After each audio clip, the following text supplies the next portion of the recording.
family. Okay. Hello, everybody. We're back. I'm being told to move left, right, left, A little center. adjustment. Can't cope. Please introduce yourself to the people then. What's up, everybody? Good evening, everyone. It's your girl, Fran in the building. Yo, and what about you, Fran? What about me? Hi, my name is Fran. I don't know. What do you want to know? I don't know what you want to know. What about you? Give us a bit of background. Where are you from? I live in North London. I am from Congo. I love the fact that you're from Congo. Yes, so what, you're Congolese. I'm Congolese through and through, all the way, proper African. I just love that for you. Do you know that? I'm jealous. Don't be. I am. Being Caribbean, I feel like I'm lacking. Why? Why'd you say that? I want to be from Africa direct. Okay, all right. I'm not gonna lie. It is a flex now. It really, really is. It feels that way. It feels a bit like a flex now. It used to be a stigma, but I've always thought of it as being a privilege anyway, even when it was a stigma. I love that. I always have. I always knew that was the proper real thing. Yeah. You know what I mean? So that's what we've got sitting next to us now, the proper real thing. You get me? Well, thank you. I love it. Gas so me what up, gas me up. brought you here to the UK? To the UK, wow, we're just gonna get right into it like that. I didn't even know that question would mean that. Yeah, because my journey here was like a little slivery. A little slivery. Let's talk about that. Let's talk about it. Just a little slivery. Okay. So I came here in 1994. Okay. And I came here actually as on a boy's passport, on a baby boy's passport. Did you? I was 2 years old. Yeah, I was 2 years old. I came in on a baby boy's passport because at the time, there was a lot of conflict going on in Congo, as there still is now, 30 I want to talk years about later. that as well. I want to understand that. I want to understand it because it's political and I don't understand it. And you might be able to break it down for me. I could try. I think I'd rather get someone on here to do that because it's just a lot of details. But my experience with it was that my mum's sister said to her, look, we've got a spare ticket to the UK, to the Western world, to the land of milk and honey. And it was like for a baby boy. So they shaved my hair off.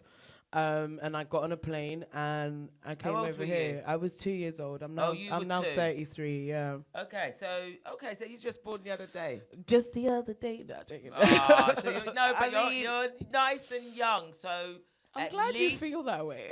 Yeah, defo. Okay. So at least, no matter what happens from this day on, you've still got age on your side. You're not halfway yet. I mean, the time to like reinvent myself if I f things up. Yeah, basically. Is that what you mean? Yes. That's it. But no, what I think I mean is that you've already done that from what I know of you, and you're on your journey, right. And you're still only in your 30s. That's my point. Okay. You've come a long way. Yeah. You've come a long way. Yeah. We've got it here. Blue. Yeah. So you've come a long way, and also. Let's get back to what brought you to the UK. Yeah, so what brought me to the UK is essentially like fleeing from a war. There was a war going on in Congo. So that's real. Yeah, that's real. And you know, I left both my parents back in Congo. So when I came here, I came without them. I came with an auntie, and came for a better life, more opportunity. And all of that, you know, we're all familiar with that story. Even you being Caribbean, maybe 100%. Not yourself. Like I'm sure your family came over here 100%. For some like opportunity. What's your background? How did you end up here? Was you born? I was born here, okay. and my dad was born here, but my mum wasn't. Okay. So my mum came over here when she was about 10, 11, and she was sent for because my grandparents and my uncles were already here. Okay. So my mum was sent for, and she bucked up with my dad, but they were both underage. Oh. Well, my mum definitely was underage. Oh. And my dad was, when they conceived, I don't know what day it was, but It was a Monday at 3 p.m. Exactly. My dad was 16 and my mum was 15. Okay, all right. So that's hard, tough times when that's going on and somebody ends up pregnant. Is he like on the cusp of being? No, that's rape. Yeah, because he's seen as an adult. Say that word on here. He's seen as there you go. That's grape. Yeah, is what that's the kids great. Are saying That's now. what they're saying Grapes. now. Yeah, sorry everybody. Yeah, so basically that is what that is. All right. So that's how I became born. Okay. So I was born in conflict as well. Okay. Because when I was born, my mum and dad was going through racism with the skinheads. Okay. Do you know what I mean? Yeah, and, that's a whole. They were because they lived in a predominantly white area. Okay. And they were being chased down all the time by white boys. Oh my gosh. So my mum was running with me constantly in her belly. Oh my gosh. While my dad was staying to fight. That is. So my dad always tells me, "You were born in battle." I might not have been in a third world country. Yeah. But still, man. Born in battle. My dad wars told look me so a million times. different. So there. Do you know what? I love that. I love that because What's I never that? thought of it like that. It's That not was so different. Yeah. That was look different. Yeah. There's all types of war. Absolutely. So when you left your mum and dad and you came here to live with your aunt, was it your mum's mum and dad, mum's sister or your dad's sister? It was my mum's sisters that I came over here with. Oh, more than one. Well, I came with one, but like similar to your family, there was some family that had come and already built a foundation here. Yeah. So like we were one of the last to come. Yeah. Right. So that's the story I've been told, guys. Okay. That's the story I've been told. I was only 2. You don't actually know if that's even true. Right, okay, I'm going to take it as the truth, because if not, I'm going to be in limbo. It's going to mess with me. Yeah, fair enough, because it's good. You know what? Somebody told me, when you tell a lie, stick to it. That's what she said. I mean, some say take it to the grave. If it was a lie, or for instance, like if my family were lying to me as that being a story, they'd have to stick to it. Yeah. Well, that's another thing about families, isn't it? It's secrets, secrets and lies. Boy, that is one of the main shout out problems. to everybody on live as well, guys. Yeah, shout out to everybody on live. Shout out to everyone. Secrets and lies with families. Drop what do we want the people to drop in there? If you guys can relate, let's drop a house for a home for family. There you go. Or even a big heart. A big heart. Yeah, if you heart your family. I'm playing.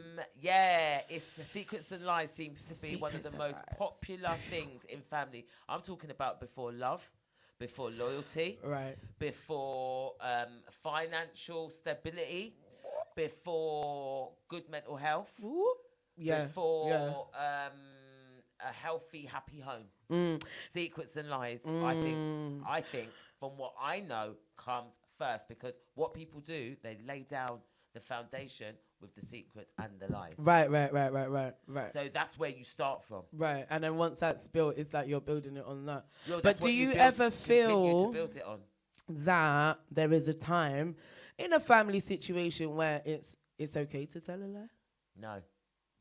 Okay. I don't agree. Yeah. Because of how I was raised in secrets and lies. Okay, so let's get into that. That's the reason I don't agree. Because what happened with me was, for 14 years, I didn't tell me who my dad was.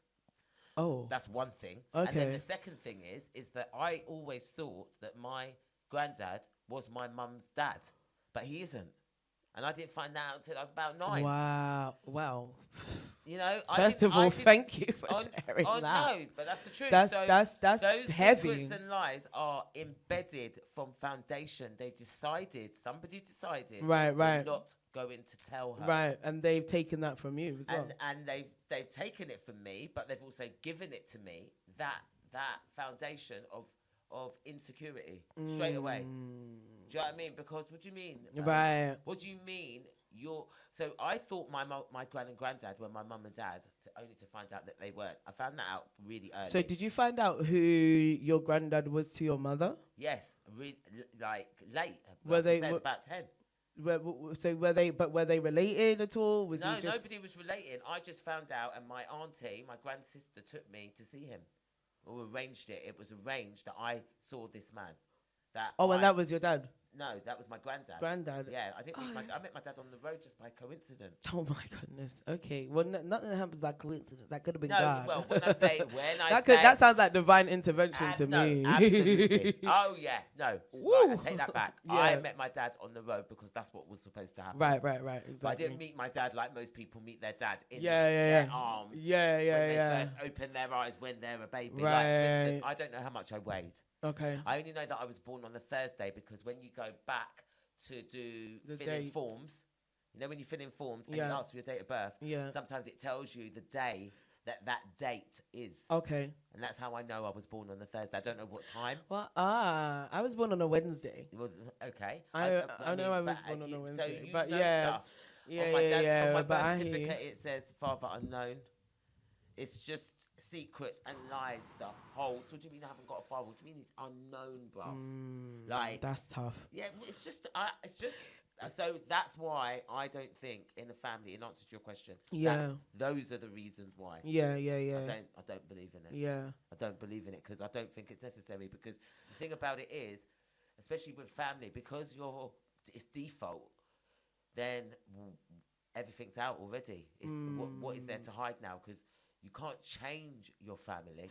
That's the thing. You can change your name. You can change your location. You can create a family. I'm a strong believer in, because of the fractured relationship that I have with my family, I have had to find family elsewhere in other people that are not blood. And they are the family that I've created. That's like what people might call their village or, you know, their tribe or their people. Whatever. Their people. Like, that's who I would consider like, okay, cool, this is like my family now, because like the ones that I'm related to, some of them like I wouldn't hang out with all of y'all. Right, okay. That's the truth. They wouldn't hang out with me too. Like I'm okay with that. Vice versa. Don't get it twisted. Like and that's the thing about it is that so for instance, at the moment I'm going through a family argument. There's a family argument. It's not serious.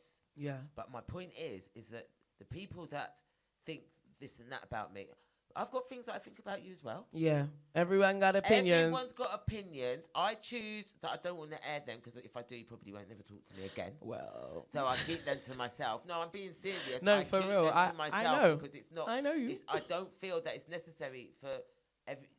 It's just not necessary. Yeah. But the fact that you feel it's necessary to deal with me like that is cool because, like you said, I'm okay with that as well. Right. I'm okay with that because some people don't know better than to deal with you the way that they're dealing with you. That's also another thing that I've learned. Like, it comes a point where I realize the type of people I'm dealing with, and I'm like, you know what? I can't even expect anything else from y'all. Oh yeah, it's true. Because some like people are you not capable. are being on brand for yourself. Like, if you didn't do this, I would be shocked. Yeah. If you didn't behave this way, I would be shocked. Because with them, really, when you look at it, it's patterns. Like, they're not breaking out of their behaviors. True. They're not even able to see it. And it's so true. You know what I mean? And sometimes as well, from being an elder, what I've noticed with a lot of people in my family, when the things that they're complaining about that they don't like about me, they're doing exactly the same. And trying to top it and do it worse. In other words, in their mind, better, but really it's worse. Right. Anyway. Why do we even have to be in competition with family? Why does it have to be a competition? Well, do you know what? It can be healthy. Yeah. It can be healthy if you're tight. Right. If you're close. And if it comes from like where the intention of it is. Where everybody's being productive. Right. It can be healthy. Like, for instance, in my house, there's a competition with who's the cleverest. Okay. That's a brilliant competition. Great competition. I love that competition. Yeah. Everybody IQ high. You understand? And we have another competition who dresses the best. Yeah. Swag. Do you know what I mean? Like, wow, what are you wearing? It's like, we know that when you come out of the bedroom or a roast, you're going to, there's going to be one or the other. Yeah, so that sounds like family to me, though. And that is healthy competition. Right. I like that because it keeps me, for instance, as a parent, that had children really late, so they almost look at me like I'm old. It keeps me on my toes. It keeps me up to date. We're the complete opposite. I had my son very young. Did you? Yeah. How old were you when you had your son? I was 19 years old. Oh, that's not very young in this country. I mean, I was pretty The average age in this country to have a child used to be 20, I think it's about 21. Ah, well. But it used to be younger. I was just young though. And how did you do that? I rate people. Ah. Irate people. Anybody that has I children don't know. young. I don't know. I'm still doing it now. My son is. I've managed to keep him alive for 14 years. Have you managed to keep him out of the system? Babes, it's been a dipping and diving and waving because I raised him as a single mom, pretty much. For the majority of I've raised him as a single mom, and his father doesn't live in the country. His father lives outside of the country, and I've managed to bob and weave us enough where it's like, he's at a very crucial age right now. How old is he?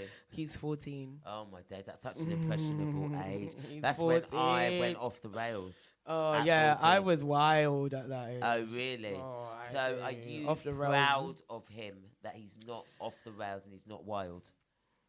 Or is he? Well, no, he's not off the rails. He's not wild. He's strong, and he's Do you rate that? I do. I rate that quality in him a lot. But obviously, like when you're trying to navigate bringing him up in this system that I don't have a choice to be in at the moment. I mean, I got a choice, but it's the system that we're in. It's difficult because they don't like outspoken. Let's say. Okay, is he outspoken? Yeah, he's outspoken. Is he outspoken? He's at quite school? strong-minded. Yeah, and yeah. Was he born here? He was born here. Okay, He's so like first generation. of your family. First generation born here, yeah. Okay, and is he westernized or have you brought him up in your culture and tradition? He knows a lot about our culture and tradition. He's like, I'd say we've brought him up with, when I say we in terms of family. But yeah. Why do you screw up your face when you say that? Because it's just like, it's just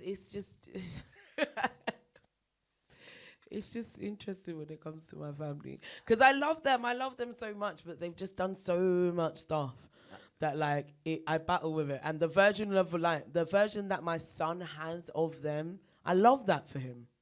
I do. But it's just not necessarily the reality of the people that I know.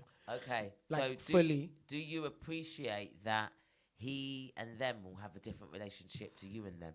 Yeah, I do. So why do you not believe that who they are presenting themselves to him as is real? Because why do you not because I believe need that? them to keep it real with me. I need them to keep, but then that just comes down to like, I don't know. This is a lot. Come on, I let's forgot. go. We's on the internet talking Let's about go. all of this. Let's Blue. go. Let's go. Blue. Let's go. Woo. Let's go. Let's go. No. What is it? Yeah. What is it that you think that he shouldn't believe? No, I think he should believe them. Look, I'm not saying that they're bad people. I just think they've made some mistakes. And Bad stuff like we all decisions. do, bad decisions like we all do, like I do. I still do that today. So I'm not even like in a place where I'm judging them or whatever. But I mean, I guess it's just maybe it's accountability from them that I look for, and maybe And is that what you haven't received? Yeah, not fully. No. So you're not satisfied? Yeah, maybe I'm not. Maybe I'll bring him on here. And That would be good. we'll see. Who will you bring on here? Who? Couple aunties them still. Really? Do you think Yeah. they'll come? Nah. I don't think they can handle the smoke. It I don't depends. think Well, they if they're can. not prepared to take accountability But to this is the you, thing. they're definitely not going to take it in front of hundreds of viewers. I don't think so. It's not going to happen because I can barely talk about it in front of hundreds of viewers. And then Exactly. pick up So- the hundreds of viewers, guys. Pick up Exactly. the viewers. Listen, do you think that the secrets and lies in your family are still going in? Absolutely. I do believe We've that. got some in our family as well that I will never ever go away. Apparently, my mum knows something about my gran that my gran always thought my mum was going to say, but my mum was never going to say. And my gran treated her so weird because she always thought my mum was going to say She it. was on eggshells. She was always on eggshells with my Why mum. didn't she And just she confess? never wanted my mum. Exactly. Why didn't she just say what it was? She never wanted my mum and my step granddad to be in the same place for too long. Oh my gosh. She always rushed my mum home. What did that look like? Yeah, I want to know what that looked like. What do you mean, like rush her home? Like, So she used to say, yeah, she take used your to say, food, this is one, what like she you said. She used to say, your father coming, you have to go. She used to say it was like, you know, Jack and the Whoa. Beanstalk. You know that story? I know that story. So when the giant was coming, the giant's wife used to say to Jack, he's coming now, you need to hide. You need to go. Yeah. It always reminds me of that when I used to be there because I was little. He said, you find that coming now, you have to go. It always reminded me of Jack and the Beanstalk. When the Beanstalk, the giant's wife used to tell Jack, go on, you can't stay around here, he's coming. Wait. Yeah. Can you quickly run? Okay. Yeah, go on. Right, just remind me. Jack and the Beanstalk is a story of a boy and a mum. They were very poor. Jack went away to market with the cow. The mum said, go with the cow and go out and sell it because we need money. We ain't got no food. Jack went to the market. He came back with some beans. The mum said, how are this? She said, you just come back with two beans. Me send you money and you come back with this? He traded the cows in for we can't eat these beans. What are you doing? He got rinsed. Shoot. So she chucked the beans in the garden. 2 tooths and the beans grow into a giant beanstalk. Okay. Jack climbed the beanstalk. When Jack climbed the beanstalk he got to a palace of food and gold and silver and treasures, and it was glorious up there, like heaven. And there was a woman. She said to him, what are you doing around here? If my husband find you around here, he ain't going to kill you.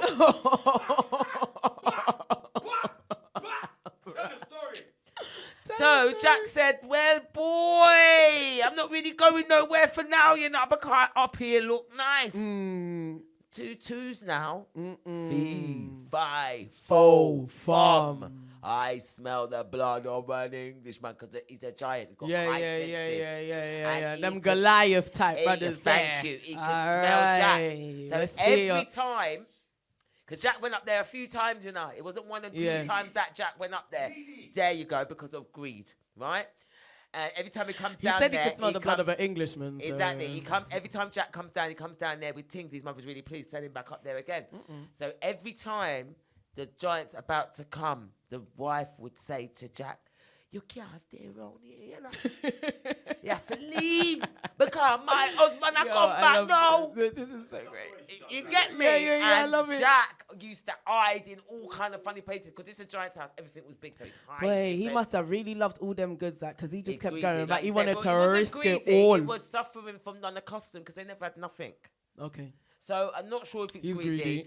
Okay. Yeah, poor man's glory. Okay. And he probably would have still kept doing it as soon as he got So that's what I meant by that story. Yeah. That's what it always reminded me of when my gran used to rush my mum out of the yard for my gran. So whatever secret that was, whatever lie that was, it was big because it caused a rift between my mum and my gran and my granddad, because my mum and my gran's husband, my supposed granddad, got on really well. But because of this secret that my gran thought my mum was going to expose, she always blocked that relationship from going any further. Wow. Do you get me? Yeah. There's just secret upon lie, secret upon lie, secret upon lie. When was they going to stop? So how can you not tell a youth who their dad is for 14 years? I mean, who do you not think you are? Yeah, that's a madness. I mean... 14 years is a madness. Are you open with your boy? I am very open with him. We've had a couple of situations that I'm not going to disclose. No, you don't in need terms to. of that. No, just you don't because need it's to to do with my son and he's very young. Yeah. But I told my son something that could have been like, you know, a detrimental secret, but it kind of still like did affect us in the long run. But it was like I rather that he knew and that he was honest, so that I was honest about it. Was that before he found out? You wanted to? No, he didn't. Before he found out, you wanted to let him know before somebody else told him. Yeah. And also, I'm the type of person like guilt does kind of sit on me, so. It was just eating away at me, and then so I had to get it off. I had to get it off my chest. And how did he take it? He took it harsh. He took it very, very hard. Oh, did he? Yeah, he did. And it's something that we still have to talk through, and I have to give him space to talk about it when he wants to. because that's also a part of it, of telling the truth. And this is the part that I think maybe our parents were scared of, is the follow-up from telling the truth. Yeah, the result, the telling the the truth response. part is not the hard part, is the living with the response The of reaction. how that affects the people around you and the people that you love and the people that you care about, etc. And a lot of people can't face that. And like, in a way, if I'm keeping it all the way above, I can see why they did. There's a tiny part of me that's like, oh my God, maybe I shouldn't have said anything, or maybe I should have just left it alone. You know what I'm saying? Is that because of the reaction, though? Yeah, that's because it's still so, like, it's not the reaction, just the reaction from your son. Yeah, like the long-term effect that it might have. Yeah. Do you not think, though, I believe, and I say this truthfully, that when you tell somebody the truth, and they can't handle it, I think that's their problem. Yeah, but when it's a child that we're talking about. Yeah, but I've got children as well, and I'm telling you now, when they talk about sex, and I bring it down to reality, sex is how you were born and made. If you wasn't for sex, they Yeah. I just think, that awkward conversation. Up. You're so stupid and dumb. Yeah. Like, why are you laughing about sex? Not even funny. I still giggle about sex. Look at you.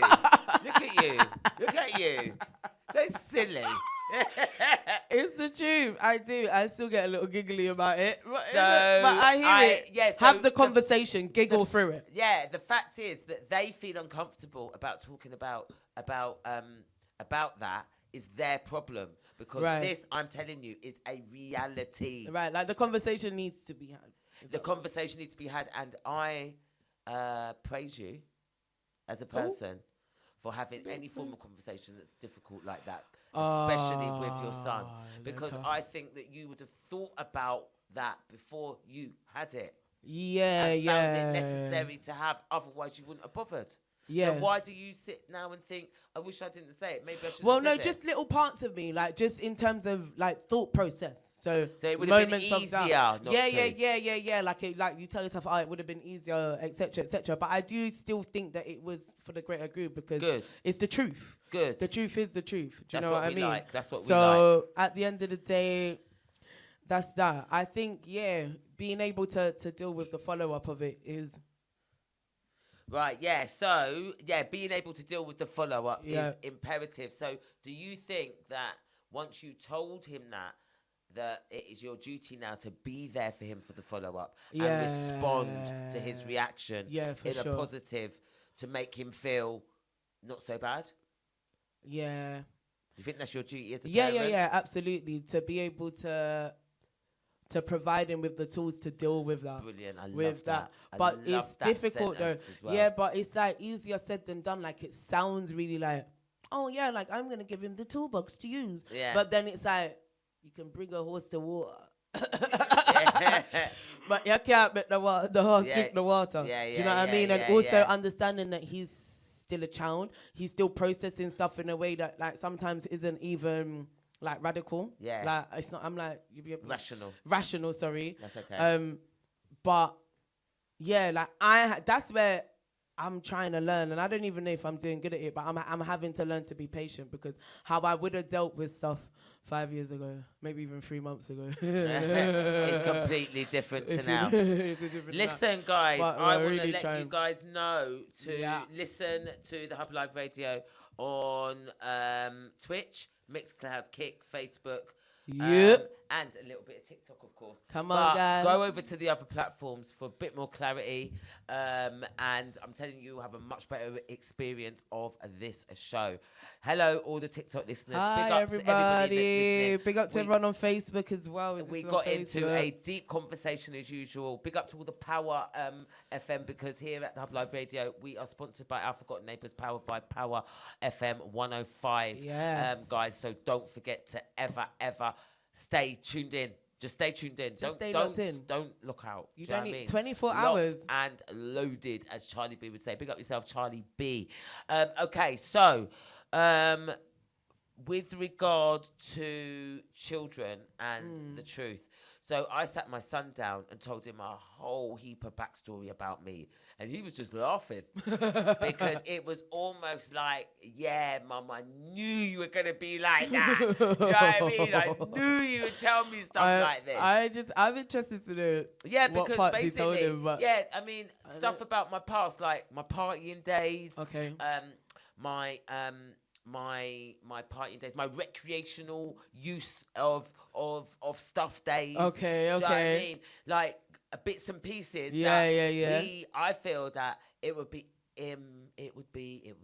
educational for him to know. Right. That. How old is your son? He's 21 this year. Okay. When did you have this conversation with him? He was about 16 or 17 or 18. Okay. Like, you know, ready to hear it. Yeah. Like, because ready to receive the like. It's okay being a parent, but actually, I'm a person before that.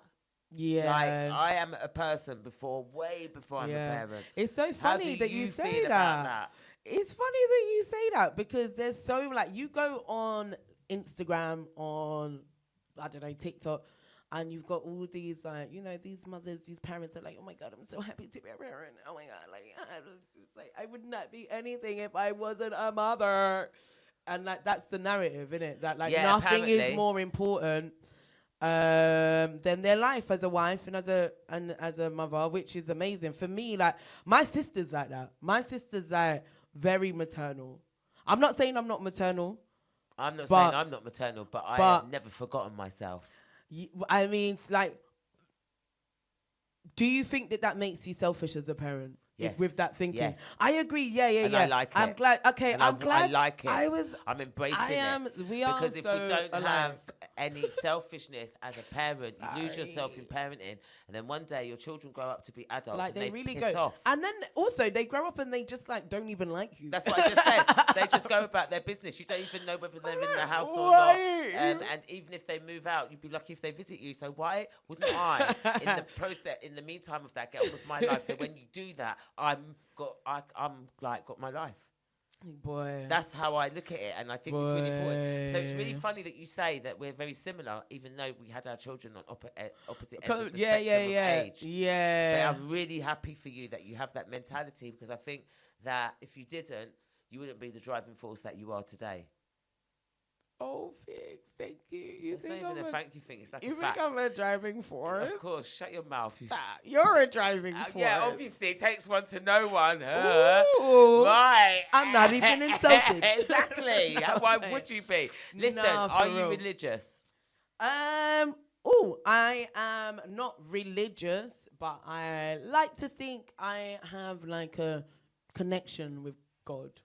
Okay, so the reason I asked that is because you spoke about guilt. Yeah. And guilt usually comes with religion. Were you brought up religiously? Yeah. Massively religiously. Right, well, there you go. So I'm assuming that's where your guilt comes from. Well, the guilt that I was talking about and referring to was the mum guilt. Yeah, no, but the fact that even guilt is a thing. Yeah. That usually comes from religion. I never ever thought about it like that, and you are probably absolutely right. Yeah, because a lot of my friends, because I've got a lot of different types of friends. I've got friends that don't believe in anything and whatever, and like they're like when you look at our guilt spectrums, like there's is low. I'm like, don't you feel anything? Like,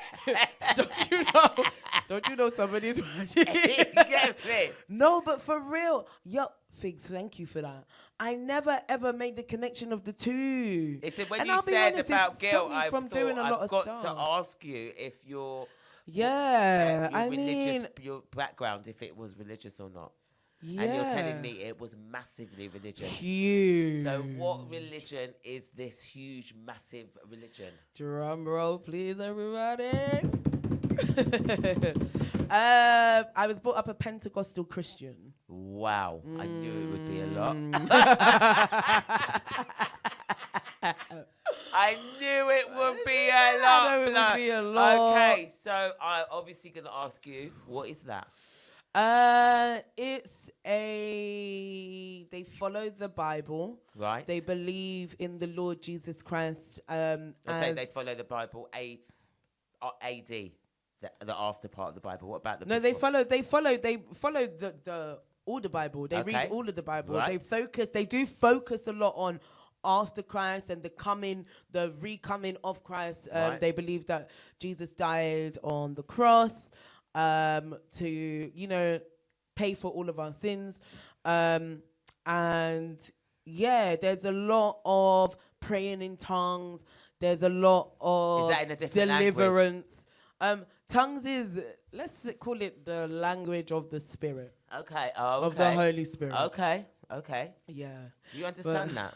Whatever it is. Well, this is the thing. Like I said, I was brought up heavy in it. Yeah, so do you understand it? You read the script that I sent you earlier. I did a read lot the of script that you is sent me. based a lot on The to do religious with the beliefs religion that part of you it. were Yeah. Do I born understand into. it? Yeah, do you understand it? Do I understand it? Yeah. Do I agree with it? I don't know, fully in that form of Pentecostal, the way that I was brought up. I mean, it's So a you're bit not heavy. a Pentecostal Christian No, anymore? I'm not. Okay, and do you have to go to be baptized or christened or what? How does it work? I have been baptized. As a Pentecostal Christian? But because you would have to, so they believe in giving your life to Christ again. So if you was to come back to Christ, some people get baptized, so that gives you a whole new life. You rid yourself of your old life. That's right. But there's some people that you will find that identify as a Pentecostal Christian or a Christian or go to that type of church where they worship and maybe haven't necessarily been baptized, which is interesting because we can't even get into religion. This isn't a religion. No, we're not going to get into today. it, but I just want to nip in the bud to everybody. Okay, so a lot of us know what Christianity is because this is a Church of England country. Yeah. But what's the Pentecostal bit? The Pentecostal, do you know what? Should we just, I haven't got my thing. The Pentecostal, I believe it's a book, but I'd have to Google it. But this is what I'm saying. Let's Google it, because I Should we quickly Google it? Yeah, why not? Let's Google it, guys. Even though I done RE in school, I'm still a bit rusty. Pentecostal, I don't even know if they would necessarily teach about, maybe they would. No, they did at my school, I remember it. Pentecostal something or another, I definitely remember. I'll give you just an overview of what a Pentecostal you gonna have me reading online, girl. You know that's I good, don't be reading, because you know, it's just give us a bunch of churches to go to. Pentecostal meaning, put that in. Because there must be a difference between a Pentecostal and a Christian. Otherwise, they would just call it a Christian. It wouldn't be a Pentecostal bit. What's it say? Okay. All right, everybody. So, Pentecostal church is a domination of the Protestant Christianity that emphasizes the experience of the Holy Spirit's presence through the gift like speaking in tongues and divine healing. You said that. I did say that. So the divine healing would be through the Holy Spirit. Yeah, and is that when you're sick and they try to heal you? Yeah. And is that a heavy ceremony? It could be as light as, and it could be as dark as. But I feel like that's a whole nother podcast, thing. Oh no, and fair we can, and I'm here for it. No, so do you know enough about it to be here for it? I mean, I've experienced stuff within the church, which obviously I've sent you the thing earlier, which is a part of like my experience, which is very tied into religion. It's nothing to do with but religion. What are you talking about in this thing? This thing that has been... Hi, Blue. This thing that we're talking about that she sent me, what is that? Let's tell everybody what that is. I'm not ready to talk about it yet. No, just tell everybody, just give them an overview. Okay, so is he going to say? So she kept saying this word to me today, yeah. Monologue. Okay, monologue. Monologue. And I'll be honest. Are you all right? With my ignorant Wait, hold on 1 second. Blue, are you okay? I'm okay. Okay. I just want to know how the Arab world sold Christianity to Africans. Oh, I don't know. You're going to have to. I'm just asking that question. Sold Christianity to Africans. Oh, I don't know. You're going to have to. I'm just asking that question. Fran has written a script for a play, based on a very strong, powerful woman I don't want to say it that online has yet. I don't want to say the idea concept no, online that's yet. all it is. That's it. Strong, powerful woman. All right, cool, bet, thanks, yeah. That's it. Yeah. And she's written a script, We're gonna talk about and it then. soon we're gonna put it into practice We and are, make that script but happen, make that play happen, Yeah. and tell them where it's gonna be held. Yeah, so it's going to be held at Shaes, London, down in Hackney Wick. So yeah, we'll be holding it down there. And yeah, I don't want to silence FIIG'S because like FIIG'S is No, right, I it's love exciting, that. I love and it. it has I love a lot it. to I love do. it because I don't want to do any. What's that thing called? Spoilers. Ooh, I don't want to do that, but I do want to tell you how talented this lady Oh, is. stop. Thank you. I shouldn't tell you to stop. I've been told to stop doing that. But yeah, but the connection with it is the story that I'm telling in the script has to do with religion. It's heavily based on the impact of religion within our African community. And also tying it back to family, how families and religion. How was your family with religion? So they tried to make me a Catholic. Okay. And when I She say said they they tried, tried. they really did try. So But I they done the couldn't. communion, and by confirmation, me, God, mentioned. Oh, you I say was you're not drinking the wine? for confirmation. Okay. They'd already expelled me from the family home, and I weren't coming back. So that was all in the time when confirmation, because confirmation is about 15. Yeah. So I was not about then. But my point is that they tried to make me into a Catholic. So this is what they've done. And at the time, obviously, you don't know what's going on. But now I'm an adult. I know exactly what's going on. So they made me go to church. I never went to church. I never went to church.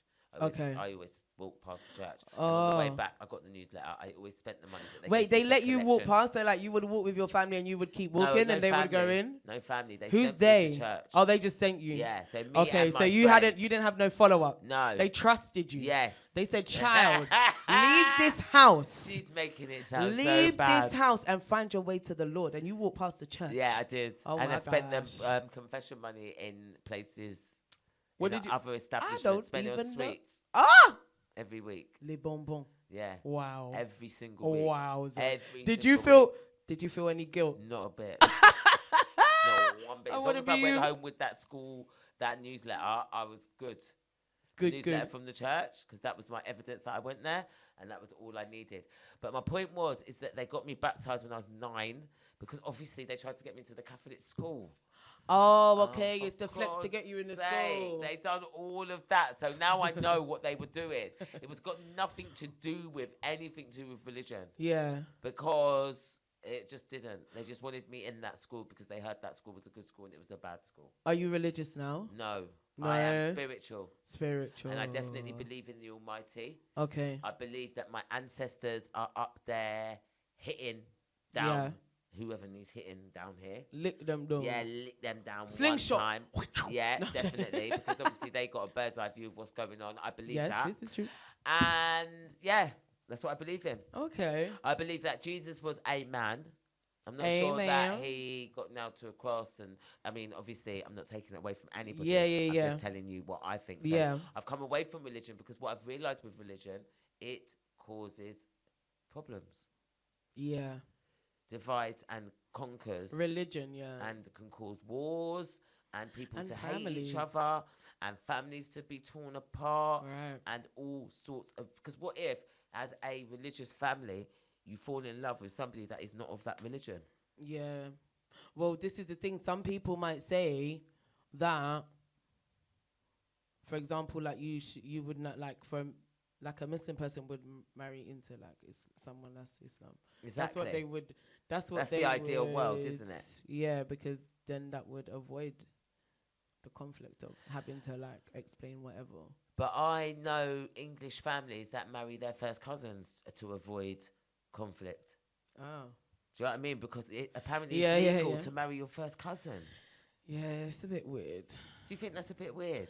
I think it's a bit weird. I think that's really weird, Fran. I think it's a bit weird. Honestly. I don't really have anything else to Honestly. say, but I Yeah, think but that's my a bit point weird. Is that's how things can easily just be kept in. Yeah. Do you know what I mean? So it doesn't go outside. Yeah. Do you think Keep it in the family. Keep it, there you go. Do you think Do you think that dysfunctional families are standard? I think it depends on who you're asking. I'm asking you. Okay. Do you think it's normal to have a dysfunctional family? You know what? When I was growing up, I would say probably, yeah. I thought it was normal. Because do you know how I knew I thought it was normal? Because when I started meeting people that were in non-dysfunctional families. Well, maybe not as dysfunctional as yours. Or maybe not as dysfunctional man, or that have like certain routines, or that have like or certain a very good traditions. Way of hiding it. Yeah, like certain traditions, like certain like, you know, I don't know, like dinners and stuff like that. When I started seeing that, I was like, wait a minute. Like what we were doing was a bit, do you know what I mean? Okay, yeah, so when you almost comparing. Yeah, I guess there was some comparing there. Yeah, if I'm being honest. I'd be honest and say that as a family that does have dinners, we do link up. When you look at us, you would think, oh my gosh, you're so lucky to have such that. Oh, you was a family that had dinners and all that? Always. Oh, is it? But that doesn't mean we weren't dysfunctional. Oh, is it? We used to argue to the point where you had to sit on the chair to talk. Because if you didn't sit on the chair, you couldn't talk because everybody's trying to talk at the same time and nobody can get their point across. Sounds like bare main characters in one room. In one room. Oh, you have hit the bare nail main characters. Everyone's the head. And that's what it's like in my family. And even the youngers are main characters. Okay. And they've got so much confidence, the youngers, that they are main characters all the time. They don't know when not to be a main character, which obviously can sometimes be a problem. Right. And looking from the outside, people think, and they think that child needs to be more of a child. Right. And not be involved in big people's business. But actually, I'm trying to avoid the secrets and lies. That's all I'm trying to do. Because what I've realised is there's a thin line between there's a difference between being private and secretive. Yeah. So I let my children know when I'm being private. Yeah. So that they don't think I'm being You're secretive. hiding something from them. Yeah, go. Because it's two different feelings, isn't it? It's two different feelings and it's two different reasons. It's like when kids start going like, why you do it. Don't treat me like a kid, like tell me the truth. Yeah, I don't ever want my children to talk to me like that. Yeah. In fact, they say to me, we didn't ask you that. Why are you telling us? Right. That's the opposite of what you're saying. Yeah. They don't want to know what I'm telling them because it's too much of the truth. It's too honest. Right. And they don't want to know. Yeah, the ugly truth. The ugly truth. But I am definitely going to be the one to deliver that to them. How many siblings do you have? 7. 7? Yeah. And where do you fall in that? Number one. Number 1? Yeah. The oldest? Yeah. You know what is so weird? Okay, cool. So that's a lot. That's a lot of responsibility. That's what they be telling people. It's real crazy. Okay. It's a real responsibility because I was a mum before I was a parent. Right. Okay, I get you. Raising your siblings. Raising my siblings. Okay. Do you know what I mean? Way before I was a parent. And I didn't even live with all those siblings either. And I was still doing that. Okay. Because I think for me, that was my sense of belonging. Yeah. That was my thing. Right. That meant a lot to me. Yeah. For them not to be brought up like I was. Yeah, because the first Would you like to say something? Come on then. Come on. No, I know. Yes. Talk, Mr. Blue. All I want to say is you got to play a song. Yes. So I want you to play Dax. Yeah. Is it a family song? It's a family song. Love it. It's more than a family song. Okay. It's a feeling song. It's a song about how we as people have to deal with our situations. Okay. Let's put it with on. our struggles, you know, and everyone's struggle is different. Yeah. Right, okay, what's it called? It's called Dax, Lonely Dirt Road. DAX. Yeah. It's like the hair grease. Yeah. Big up that. Yeah. Do you remember that? Yeah. There you go. They made a new one that smells better because that used to stink, you see. Everyone knew you had green. Hey, what's that in your hair? Because all my little white friends used to ask me that. Why's your hair so green? Say, don't you wash it? Because I got to lock you out. So that's why we need a song tune break. Okay. So this song is just to me, oh man. Thanks to Mr. Blue, everybody. Big up Mr. Blue. Big tune requested by DJ Mr. Blue. It's called Lonely Dirt Road, and it's by Dax, as in Dax the Hair Grease. It's all about the JD. That bottle.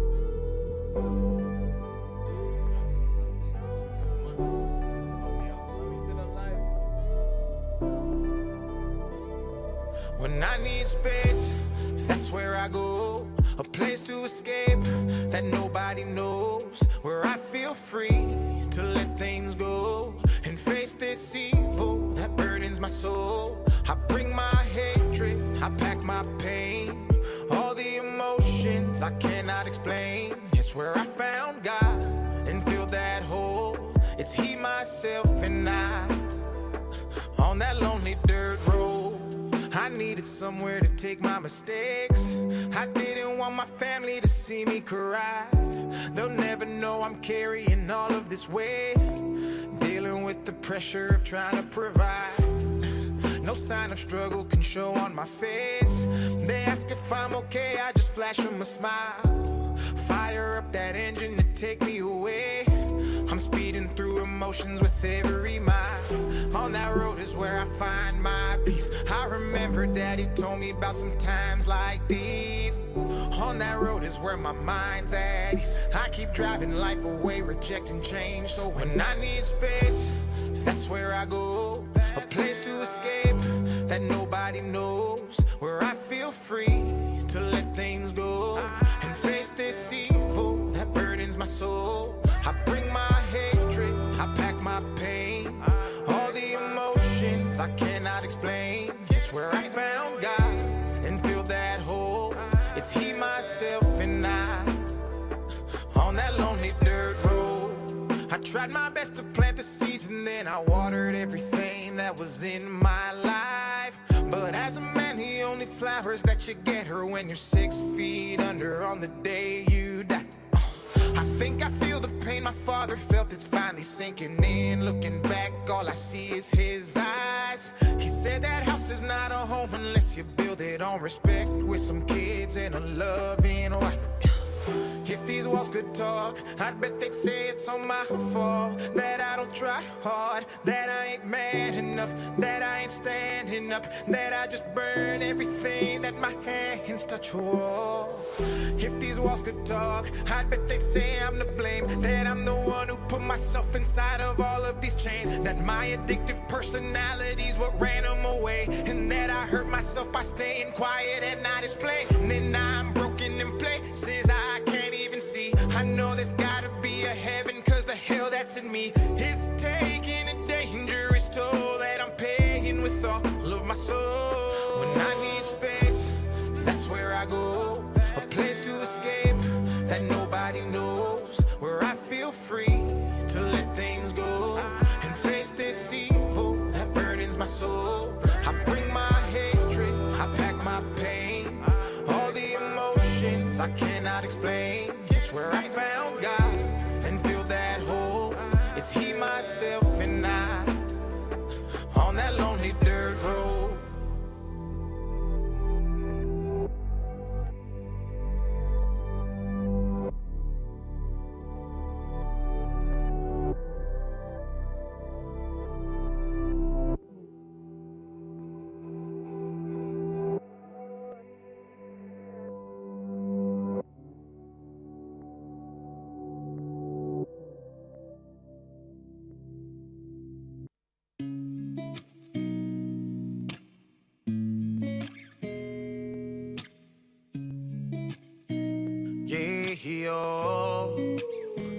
Yeah, she says she wants a real man, one who opens up the door, holds her hand and still smiles when he feels bad.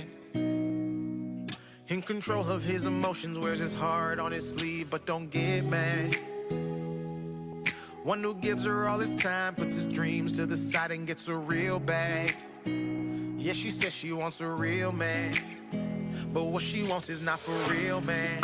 Realest story ever told. Can't have a man who's making money always home. Hard like a truck, that's why he's always on the road, providing everything you need to live the life you say you want. Can't have a man who wears his heart on a sleeve that won't rip once a while at the seams, especially if you. Okay, so Maybe we're in back. this song, you shouldn't. Fans on the decks. Don't put me on the decks, guys. No, That's why. No, we won't put you on the decks. I am not You meant get for the stressed decks. out, don't you, when it comes to certain things, don't you? Because I you do a told little bit. a music event the other day, and you got really stressed I out. did get a little bit stressed out. Didn't It was you? do you know what? Yeah, the music events are stressful to do.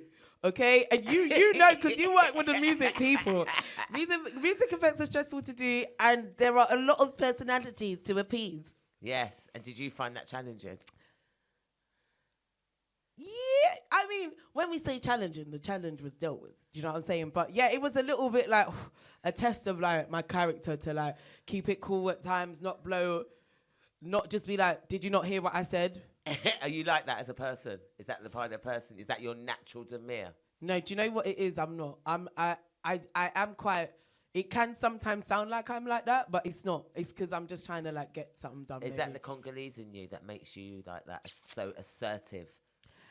It could be. It could be that, and also dealing with my family. Yeah, and that made you resilient. Yeah, but at first I was resilient for them. Like I would be like the person that stood on 10 toes for my family, like 10 toes down. Like my sister, I did the madness for her. First time I ever spent a night in a cell. I'm not proud of, was off of the back of handling something for her. Oh, that's the same as me with my sister, but she grasped me up to the police. She's the one that made the police come to my house in the first place. I mean, So I would, So I stood Yeah. on business for her, Yeah. and then I ended up in the police cell Come because on, man. she gave the police my address. come on, man, that's just wild. So that's wild. Sorry, I'm basically, right in the middle of The the air fact noise. that you have been made to be so resilient, Yeah. and you always stood on 10 toes for your family, Right. and is their reaction and the way that they've treated you made you not be like that anymore? Wait. Run that back. one more Okay, time. so you said that you used to be on 10 toes for your family. What made Yeah. you stop being on 10 toes for your family? When I realized that they weren't on 10 toes for me, Okay. like really, that's really what it was. Like I will stand on 10 toes for my people now, my family now. I mean, within reason, because obviously we got things to lose now. At that time, growing up, you don't have anything to lose. You're a teenager. You're not really thinking about things like that. Yeah, that is so true. You're not really gonna think twice about doing something, because for you, the currency is loyalty. Yes. Do you know what I mean? Yeah. The currency is being a stand-up person, sticking to your words, saying that, whatever. But when you start to notice that other people don't reciprocate that, and then and it happens in so many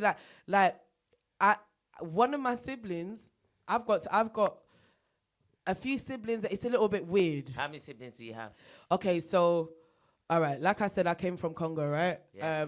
From my dad and my mum, I'm the only child and the eldest. I'm both their Wow. firstborn, and I'm the only child.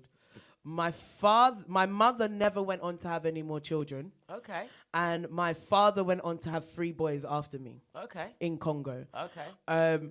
Now, with my family over here, my aunties that brought me up, I grew up in that household calling my cousins my siblings. Yes. So when we were here, which we still are, I call my cousins my siblings. So in that household, I fall as the youngest. So when you spoke to me today about your sister, was that really your cousin?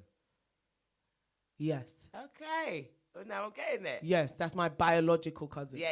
But her mum is the person who It's one of the people that you used to call your sibling. see. No, her mum is the person who I would call mum. Yes. Yeah. Brilliant. So, yeah, that's That's that. So you've got a bit of a Jamaican accent. I've heard it loads of times. Where's that come from? I just put it on. I put on a lot of different accents. You've Why do also you- heard me why do do you- American. You've why also do heard you me do do that? up north.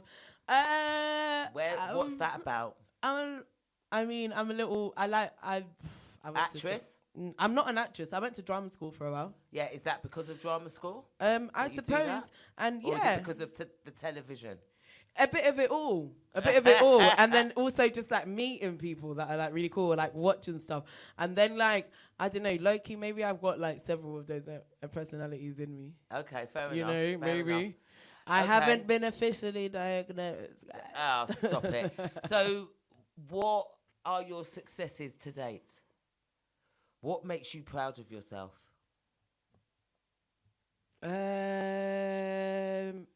it doesn't sound like you've had it easy growing up. Oh, I don't. Yeah, I think but there's lots of people that haven't had it easy. No, but we're talking to you here right now. And what makes you proud of yourself? Listen, I don't know. I don't know because I feel like there's still always so much more to do. But in being in gratitude and sitting in the moment, I would say maybe just still standing. Still standing. Come on, it's got to be more than that. What do you mean, like? Well, your achievements, what your successes are, what you say to I yourself. don't know. Yes, Fran, well done. Do you talk to yourself like that? Probably not as much as I should. Definitely not as much as you should. 'Cause Probably you not look as like much you're as I looking at me like, should. no. No, because I'm like, I don't know. I think it just depends on what you measure as what I would measure as achievements. Okay, have I managed to like all right. Let's break create it a down. career for myself in something? Yeah, maybe you could say that. In the work that we do, the both of us. Am I proud of that? Yeah. Okay. Am I proud that I haven't I'm more proud, I'm telling you, the most thing that I'm proud of is literally that I ain't lost it and I'm still standing. That for me really is everything else. How is close were you to doing that then? If that's the close case. spare times. Close spare times regularly. If I'm being honest, probably we on the internet. Go on, just be honest. No, I feel like this year is probably the only year I haven't had a proper full-on type of I don't know, maybe breakdown of some sort. What, mentally? Yeah, mentally, yeah. Okay, so for you now, holding it together is somewhat your biggest success. Right, yeah. I would say that for sure. There's other successes in... That's what I'm saying, if you're asking career-based or whatever, maybe... And even that, I wouldn't say that even that's there, because I'm nowhere near where I want to be in, any of the projects that I'm doing. Yeah, so but I don't even you've think... got that age and you've got that youth and that energy to be able to get there. Yeah, you're not halfway there yet. You're not midlife yet. Yeah, yeah. You're Not there halfway yet. there for No. midlife and not halfway there for achieving the things that I want to achieve. But for me, keeping it together is the biggest, because achievement. Biggest achievement, because there's a lot of things that happen that are made to break you, that are made to really have you crumble, really have you moving out of your senses. Do you know what I'm saying? There's I always joke and say really I should have been a crackhead prostitute on the corner of the street. I say the same thing about myself. I'm not joking. Anybody that knows me, big up to everybody that knows me. I say exactly the same thing. I should have been out there. Really, I should be with a plastic bag up and down the street. Do you know what I up and mean? down. Oh, there's that girl again. Yeah. That's blah, blah, blah. that's people an would easy be giving option. me a lot of excuses as to one. Oh yeah, it's because of this. Oh yeah, it's because of that. Oh yeah, it's because of that. So I hear you. Yeah, and also bringing it back to family as well. To them, that's what they expected. I'm gonna keep it a buck. They can't believe that I've managed to keep my head floating above water. I see it in their faces. We had a family function. We had a funeral the other day, a few weeks ago, last month, I believe. And, some of my aunties couldn't really look me in the eye, And, that's just the reality of it. But it's cool. I just keep laughing. I just keep busting up because I just think it's spare jokes. What drives you? What drives you? What makes you get up in the morning? Bro, it takes a lot sometimes. Yeah, I know, sometimes I just don't. I understand that, and I get that. Yeah. So when you do, what makes you do? I would say a couple of things like the main thing would be the fear of being once where I once was. Which was where? Very low, down and out. No means of providing for myself. No means of providing any like income for my son or anything like that. Like that petrifies me, like more than anything.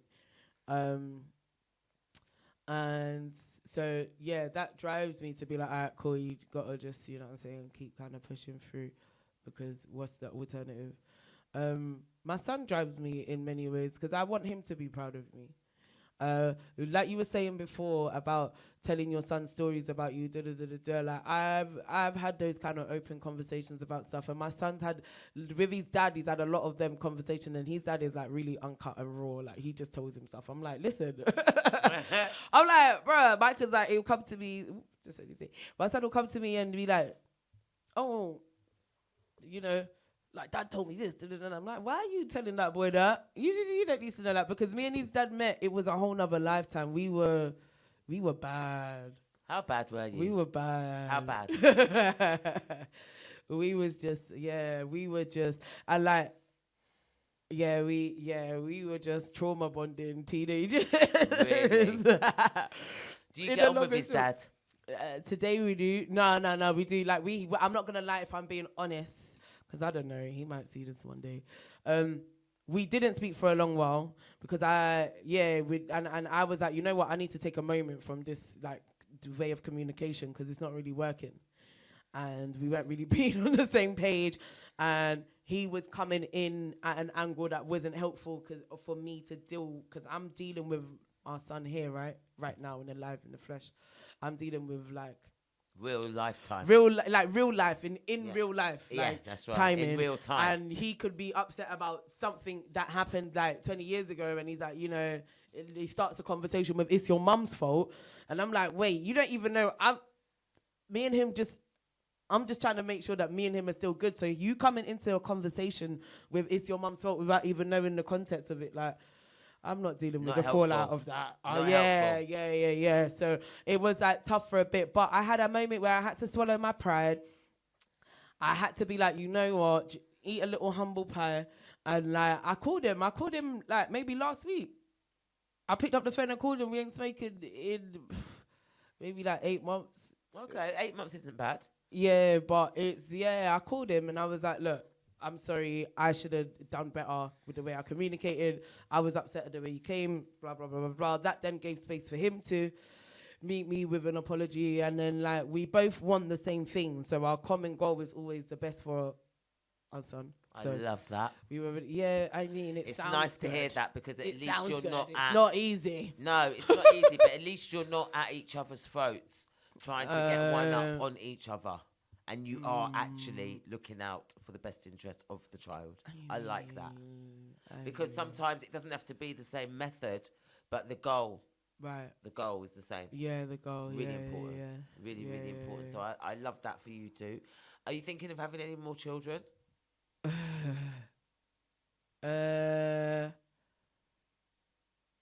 You know what? Because we're on the airwaves saying this, I'm going to say what I'm going to leave it to God. That's a lovely way of saying because it. I don't want to. I'm learning that my mouth is very powerful in what I speak, even in speaking into my relationship with my family and stuff like that. I need to, like you said, you caught me rolling my eyes and stuff. Sorry to go off topic. That's not answer. fine. I'm not deflecting from answering the question. No, you've answered it. I answered it. Yes. But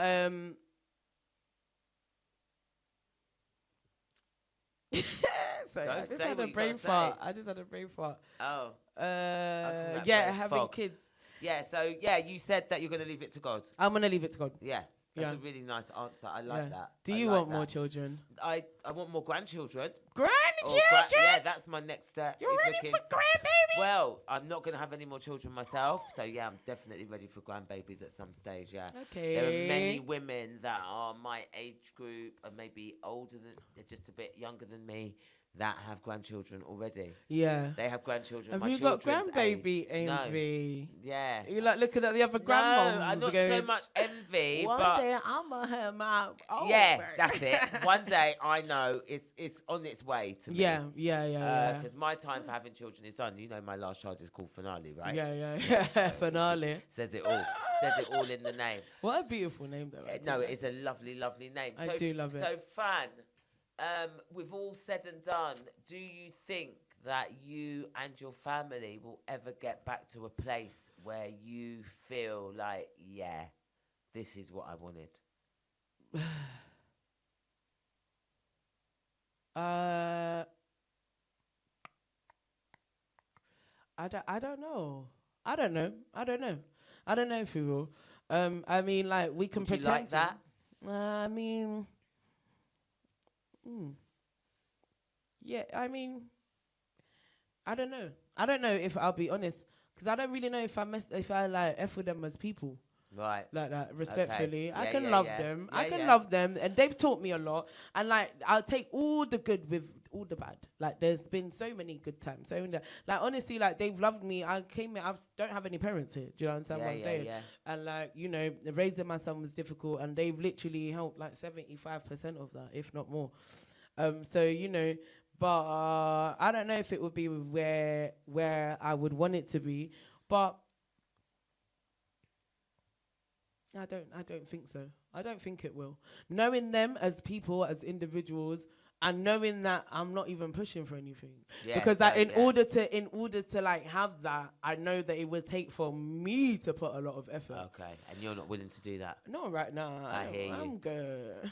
What With- about with- yourself? Do you get no with me? So because most of the people that I argue with in my family is just my youngers, so it will be okay because they're gonna grow up and Yeah. see sense at some stage.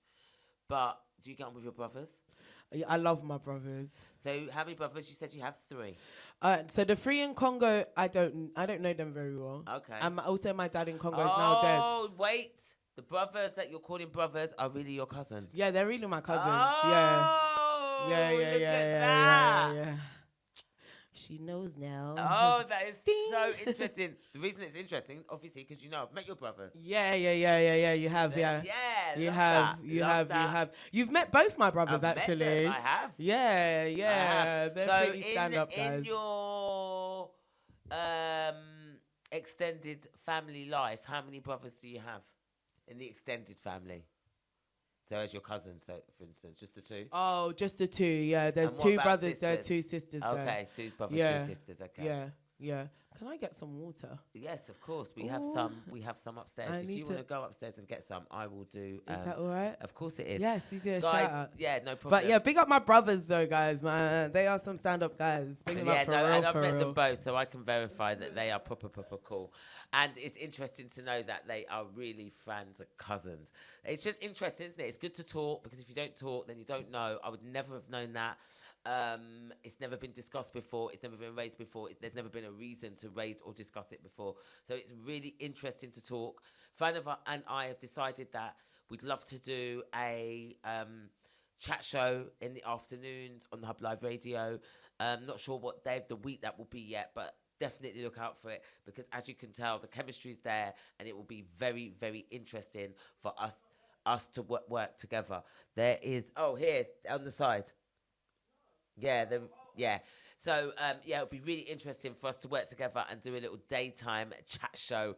It will be amazing, because between us, I feel that we are self-taught.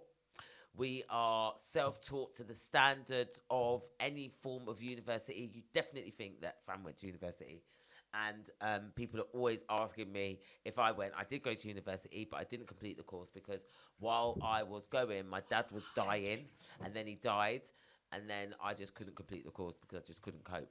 But listen, you're talking to 2 females.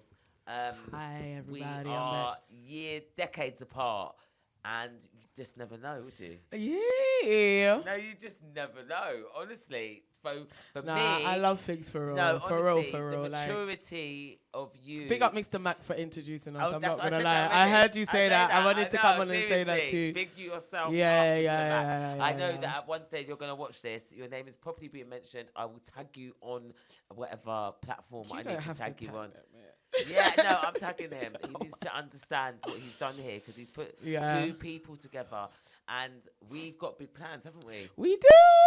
Yeah, we've got We've plans got to got do big stuff. Talk about the comedy show coming up. Yeah, we've got a comedy show coming up. Right. We've got a Pride edition comedy show, and it's really funny actually because Fran has a business partner called Dida. Big up yourself, Dida. Big up DD. Yeah, big up Shaes as well. Woo! And between Hackney Wick Fran event space, and guys. yeah, between Fran and Didi, they have a space in Hackney Wick that they hire out for events, and that Bricking It Comedy, as you know, I run. Bricking It Comedy CIC, I run with my business partner Catherine Dixon. Big up yourself, Dixie. We have been working with Shaes, and so one day out of the blue, Didi rang me up and she said she wants to do a Pride edition comedy event. I was like, cool. So I've got the comedians together. And now what she's done, she's handed it all over to you. She's handed the responsibility over to me, guys. She was like, baby girl, I need your hand on this. And you know what it is. We're all a village, man. We all pick up for each other out here. And we're just going to just try our best with it. So I was just like, oh, okay, cool. And then I was talking to FIIG'S today in the gym. And I was like, FIIG'S, so... You know, Deedham said to me to, you know, take over the project, like not the promo for the Pride comedy show. I was like, but I don't really know anybody in the community like that. I love that. Listen, what is the LGBTQ plus vibes in Congo? Oh, I don't. There's not a massive scene, as I know. Like, I might have to look into it, actually. I might have to look into it. That's an interesting one. Like, as far as I know, just not very non-existent. I mean... Is it illegal there? Like it is in other places in East Africa? Yeah, I don't know it to be legalized. You don't know it to be legalized? No, I don't know it to be legalized. So you're assuming that it's still illegal? Yeah. Wow. Yeah, I mean, so like, I'm trying to find out why you were a bit reluctant to run the LGBTQ. Well, it's just more because it because wasn't of anything cultural. Yeah, it wasn't to do with anything cultural or whatever. It's just like it's not my your thing. It's not my community. Yes. It's not my community that I'm familiar. I'm a friend of. I've got a lot of friends that are in the community. One of my best friends growing up. You know, and yeah, it's not, but you know, we'd like to take on a challenge. Do you know what I'm saying? Like, I don't have any issues with it. I don't have any qualms or anything like that. I'm looking forward to it, and I know that FIIG'S comedians are no filter. No, absolutely. And they are no filter. I've got a couple of people that have been on ITV. I've got a couple of people that have won competitions for LGBT Comedian of the Year. So it should be a good show. I think I've got about 6 or 7 comedians. I'm plotting for more. So if anybody wants to join the Bricking It Comedy Show on the 15th of June, which is a Sunday, it's Pride Month, guys. And it will basically be a Pride edition of Bricking It at Shaes. Come on, guys. Which is on 83 Smead Street, which is E3. It's E3 2NR. 2NR. So 15th of May, guys, get your tickets on Come Shops. £5 a ticket. Only a £5 guys. You know what I mean? So if Come you on. are interested in anything like that, please, please, please do get yourselves down there. I just want to say thank you to our guest because it's been an absolute pleasure having you on. It's been so fun. And the way that we've kind of done the show, I hope we don't want to offend anybody, do we? Nah, that's not on this show. And that's not the intention. The intention is to let you guys know, that we have deep experiences with family. Right. Look at us. Right. Do you know what I mean? I mean, that is something to be proud of. We're still standing. None of us are substance abusers. that are reliant on substance out there being desperate. None of us are I doing mean, that. but And no one was is a to be crackhead on the street. Expected. Do you know what I mean? And Yeah. I'm glad that that is not the case. I want to pick up my children. I want to pick up Winter, Kingston and Cairo. And you, Finale. Big up yourself, because I know when I'm dead and gone, you guys are going to be watching my shows. You don't watch them now. They don't watch them now. And they'll run it back. They'll run it back. And they will run it back. So Finale rode her bike to ballet today, and when she came back, she said, "Oh my days, I'm never doing that again. I was so tired." And then I had to do ballet. So she done her ballet. She goes, and then I had to ride back. Oh. Yeah, she hated it. But I'm glad for her. And it was rainy today. And it was rainy today, but she done it. Go on. She done it. I'm really, Go on, really, Finale. really, Big up yourself. really, really proud Yeah, of her, man. because again, it's about that resilience of. It was her idea to take the bike. She knows she got to get home. Yeah. Do you know what I mean? So she had no choice. We had a nice day today, didn't we? We did have a good day today. Should we go and run through our day today yeah, quickly? let's run through it. So we went to the gym. We did. We done a little circuit thing. We made it up ourselves. We did. We went for a lovely relaxation at the spa. Oh, it was nice. And then we had a lovely little chat, and then we parted ways. But it was really nice to spend time with you today. It was good, yeah. Because we both made an effort, didn't we? We did. To actually make it actually happen. Yeah, we Because followed it through. We were that close. I mean, I can't lie. We pushed back. We did. We pushed back. As black women, we were late. and then the rain was falling. Yeah, the it rain, wasn't the nice rain outside. can It wasn't keep. nice outside. And for a change, I was early. Yeah, I can't believe it. I came into the gym. No, Marsha I was like, so early, and if anybody knows me, she's like that's falling like asleep. I was loving it. I was Yeah, really proud she of was myself, relaxed from going and in. I was relaxed, and I was so pleased to see when you turned up. But the people there. Yeah, the people were a bit. So in Finchley, yeah, that's where we went. Went to Finchley today. Oh, Finchley, you lot need to sort your personalities Yeah, out. man. in What's wrong with? Finchley. And I used to live down there, and to be honest, I'm not surprised. Some of the people be a little bit like they were just a little bit tense. Like They really were a little bit tense. They needed a little I don't think that massage. we're not like we're quite friendly.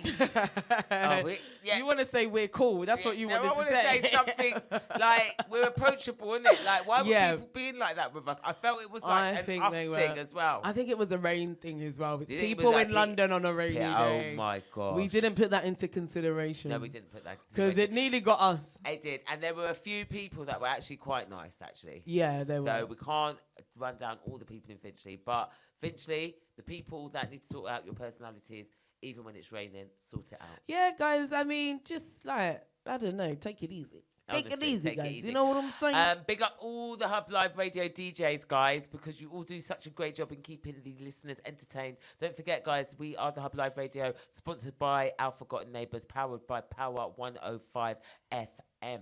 Come on. Yeah. Do you want to say hello to anybody? I want to big up my son, Micah. Yes. Big up. Big up my two brothers as well, man. Talking about family, they are two great things that came out of that. So I want to big them both up as well. And yeah, just everybody listening, man. Everybody locked in. This is my first time talking on air And on the she Hub loves Live it. Radio. She loves it. She Like, love it. what? She love it. I loved it. What Thank makes you for having No, me. you're so welcome. You're so welcome. I just want to ask you one more question before we end the show. We're going to play a Okay. tune to play us out. All And I'm right. going to play Benny King, Street Tough. Okay. Because I know that you are a person that will listen to the lyrics. It is just our tune. It's Okay. definitely my tune. All right, I'm going let's to do it. definitely pass it on to you. But in the meantime, I want to know what makes you get on with your brothers so well. We're honest. Ah. We're honest. All three of us. Is that what you respect in a person? My ex will tell you no. Why? But yeah. Why will your ex tell you no? Because he told me the truth and it just didn't work out like that. Oh, I see. But yeah, like I prefer, give me the hard truth, man. Let me cry about it. Let me, scream into a pillow about it and process it, but let it be the truth, right? Yeah. So that's what makes you get on with your brothers, because you're all honest. Pretty much, yeah, we can be honest. Yeah. I love that for you, because do you know what? In this life, you need people around you that are not worried about hurting your feelings and are just willing to tell you the truth. 100%, yeah. Because unless that happens, it usually comes out in such a sour way. Yeah. Do you know what I mean? Unless it can be like normalized and spoken about as an everyday thing. Like for me, for instance, at home, my children are always telling me about myself. So I'm always in check. Okay. Do you know what I mean? Yeah. And thinking, is that true? And then some things I just bat off, and then some things I think, you know what, they're actually right. Maybe I need to fix that up. But it's nice that there are people around that love you enough, that watch you enough to say to you, hear what? That ain't right. Right. Do you know what I mean? Yeah. Listen, we'll have to. My brothers one time basically ambushed me and my sister because they weren't happy with the choices we were making. Really? Yeah, they're them type of brothers. Like they came like. Are they from the Congo as well? Yeah, they are Congolese as well. Yeah, they're Congolese as well. So yeah, then they're not afraid to tell me like, "Yo, Fran," you know. And don't get it twisted. There was a time where we didn't get on. Oh, really? Oh yeah. There was a time when we didn't get on. Like me and my current brother, who were very, very, very, very close. We never really used to talk. He told me like growing up, he didn't really respect me. I didn't really respect him. Do you know what I mean? So you like obviously, and a lot of that was to do with confusion that was put in by other family members. Always the way. Do you know what I mean? Always and now we're super, super cool. Like we lead two different lives, but we respect each other. And your brother has a sister-in-law that you are very close with. Yeah, my other brother's wife. I'm so close to her, Tasha. They also do my account, so big up them guys. Big up them. Big up Tas London. Yeah, like we're super, super close. She's ended up being more of a sister to me than the sister that you class as sisters. Yeah. And she's super cool and she's super honest. She's super, like she, will tell you the truth. You know what I'm saying? And like, and it at first, because I never grew up with that, it made me uncomfortable. Yes. At first, because I was like, why are you? But it taught me so much, and I knew it came from love. A loving place. The intention there is different, so I received it different also as well. But yeah, man, I love my sister in love. I call her my sister in love. And yeah. So do you find being an outside child and your parents not being there, that you understand that people will treat you differently because of that? Yeah, they used to, like as a kid. Yeah, maybe. that's what I'm talking for about. Sure. As a kid. I never understood that then. No, I understand it now. Oh, yeah. Now I understand it, which is a part of where a lot of my forgiveness had to come from, as well. Trying to learn and understand that and be like, okay, cool, it's gonna help me move forward. But yeah, like it's not their fault. Like they just know me as an outsider, so they're gonna treat me accordingly. People are gonna treat you how they see other people treating you and how you allow them to treat you. But obviously, as a child, you don't have as much control. No, absolutely, because and I understand that as well, because obviously my mum didn't raise me, my grandparents raised me, so I always knew that I didn't belong to them. Yeah. I always had that feeling inside. Yeah. How did that make you feel? That made me feel like I didn't belong to them. I felt like an outsider. I knew I was different. I knew that I didn't fit in there. Do you know what I mean? And it didn't matter what I'd done. It wasn't it. Yeah. Do you know what I mean? So now what I do, I know how to live with myself. Right. Because accepting yourself. That's so beautiful. That's so beautiful. And you learn to love yourself. Yeah, and I mean that as well. That's so cool. Also, what it does though, it has a terrible part to play with loyalty, because I only have loyalty for myself. Because I don't see why I need to have loyalty for other people. I'm already giving you what I've got. Yeah. I don't see why it has to be that, because I can't promise to uphold that, because I don't know what you're going to do to make me not be loyal to you anymore. So how can I promise that? Yeah. Because my loyalty will only depend on your actions. Yeah. In my mind, that's how I think. Yeah. So if I think I don't need to be loyal to you anymore, the minute I think that, the minute I won't be. The minute you won't. So then what's the point of even calling it that, or even getting into that with other people? I don't bother. That's me. Yeah. So I deal with people how I deal with them, and what I say is what I mean, and what I mean is what I say. And if I can't, I won't. And if I can, I will, and all the rest of it. But my loyalty has to lie with me. Yeah, and I hear that. You know what? At first, when you said that, I was like, "Oh, loyalty lies with you" a little bit, but then I realized it has to. You have to put yourself. You have to, because otherwise, you end up in stuff for someone else. That's the problem with it all, Fran. I like had to think about it. I'm like, you just end up with stuff for someone else. To problems in the past. So I have learnt the value of loyalty and how to keep it to myself. Because if I give you my loyalty, what day will you let me down? What time? Probably on a Tuesday morning. Exactly. At about 10 o'clock. About, you know what I mean? 9:15 or something. Exactly. And you can't even tell me when, but guaranteed. You just leave the window of letdown. Okay, between 8 and 12, we're gonna exactly. The letdown will be arriving. AM or PM. Do you get me? Open the window. Keep your buzzers open. Honestly. So what is the point? I don't see it for me. At the same time, maybe this is what makes me a sucker. At the same time, I don't know, because a lot of it does kind of sound like, don't ever trust again. Yeah, because it's just that word. Yeah. That one word. The loyalty word. Yes. Yeah, true. That doesn't mean anything. Yeah.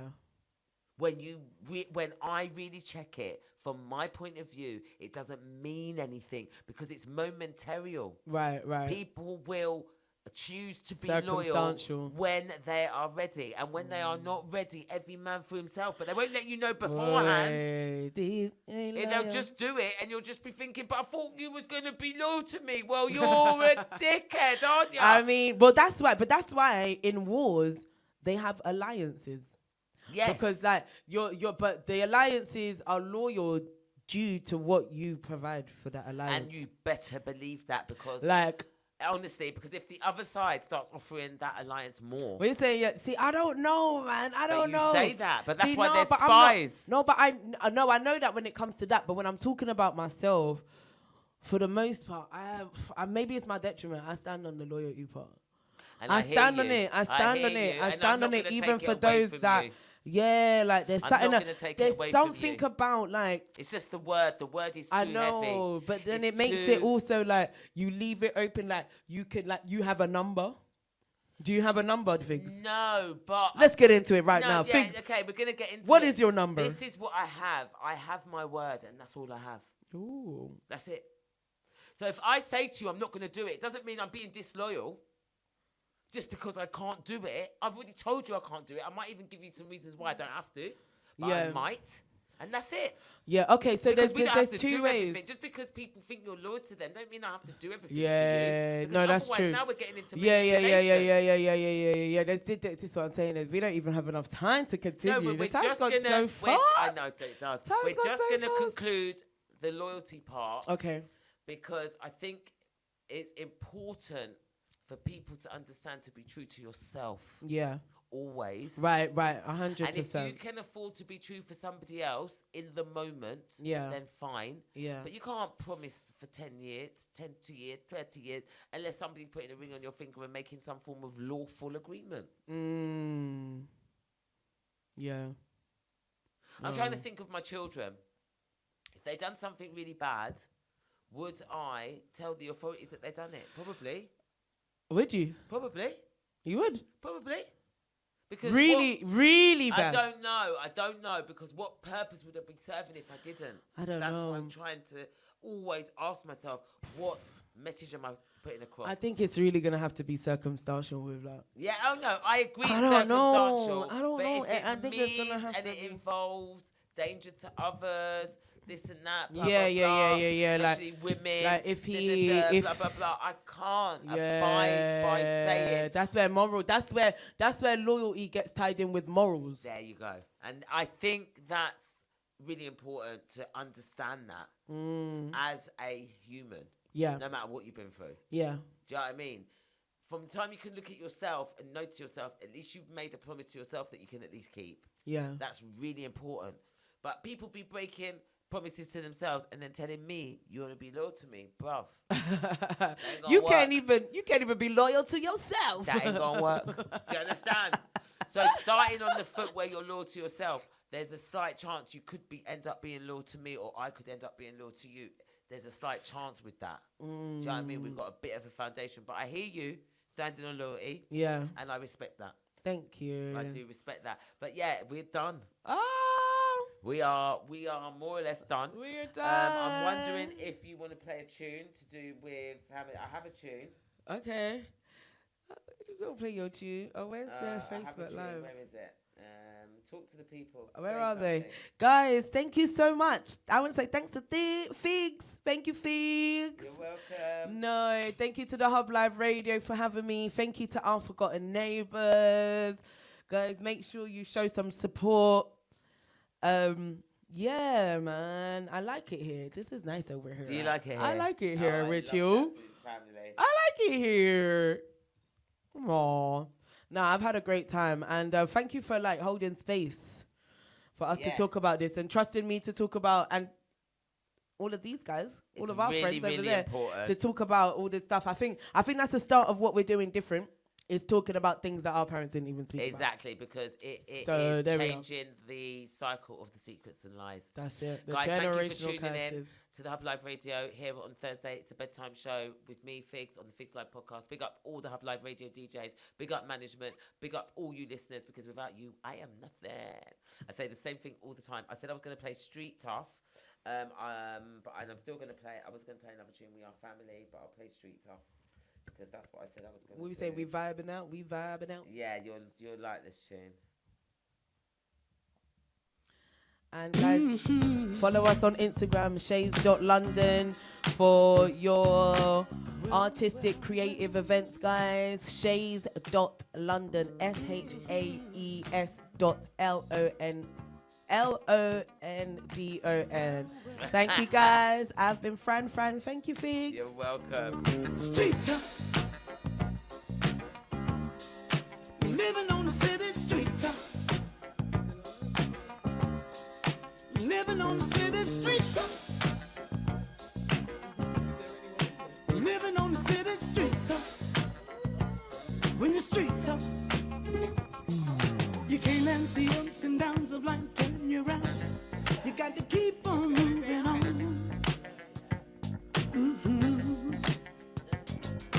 Places you go, people you see, that's where you find the answers to survival. Learning things as you go. And now you're traveling down the path of life where only fools dare to go. And even though you're losing, you know you just can't let it show.